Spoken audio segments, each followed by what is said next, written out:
Kavitha gold and diamonds അവതരിപ്പിക്കുന്നു season of merry. കവിതയുടെ പുതിയ ആഭരണ ശ്രേണിയായ glam 18 rose gold light weight ആഭരണങ്ങളുടെ എക്സ്ക്ലൂസീവ് ലോഞ്ച്. ഓഫറിന്റെ ഭാഗമായി ഒരു ഭാഗ്യശാലിക്ക് ബമ്പർ പ്രൈസായി ഒരു മാരുതി സ്വിഫ്റ്റ് ഡിസയർ കാറും 5 ഭാഗ്യശാലികൾക്ക് ഗൃഹോപകരണങ്ങളും സമ്മാനം. ഫെസ്റ്റിവലിന്റെ ഭാഗമായി എല്ലാ ആഭരണ ശ്രേണികൾക്കും ആകർഷകമായ ഡിസ്കൗണ്ട്. ഈ ഓഫർ ഡിസംബർ 15 മുതൽ ഫെബ്രുവരി 15 വരെ മാത്രം.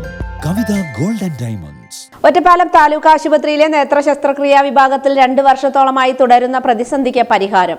നേത്രരോഗ വിദഗ്ധ ചുമതലയേറ്റ സാഹചര്യത്തിലാണ് നേത്ര ശസ്ത്രക്രിയകൾ പുനരാരംഭിക്കാനും വഴിയൊരുങ്ങുന്നത്. കോവിഡ് ലോക്ക്ഡൌൺ കാലത്ത് പോലും നിലനിൽക്കാതിരുന്ന നേത്ര ചികിത്സ സാങ്കേതിക തടസ്സങ്ങളുടെയും ഡോക്ടർ ഇല്ലാത്തതിന്റെയും പേരിലാണ് മുടങ്ങിയിരിക്കുന്നത്. ജില്ലയുടെ പടിഞ്ഞാറൻ മേഖല ആശ്രയിക്കുന്ന പ്രധാന ആശുപത്രികളിലൊന്നാണ് ഒറ്റപ്പാലം താലൂക്ക് ആശുപത്രി. ചികിത്സ മുടങ്ങിയതോടെ രോഗികൾക്ക് തിമിര ശസ്ത്രക്രിയയ്ക്ക് ഉൾപ്പെടെ ജില്ലാ ആശുപത്രിയെയോ സ്വകാര്യ ആശുപത്രികളെയോ ആശ്രയിക്കേണ്ട സാഹചര്യമാണ്. ഡോക്ടർ സിത്താരയാണ് പുതുതായി ചുമതലയേറ്റത്.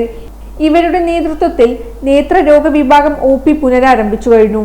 ശസ്ത്രക്രിയ വിഭാഗത്തിലെ സാങ്കേതിക ഉപകരണങ്ങൾക്ക് സംഭവിച്ചിരുന്ന കേടുപാടുകൾ പരിഹരിക്കുകയും ചെയ്തു.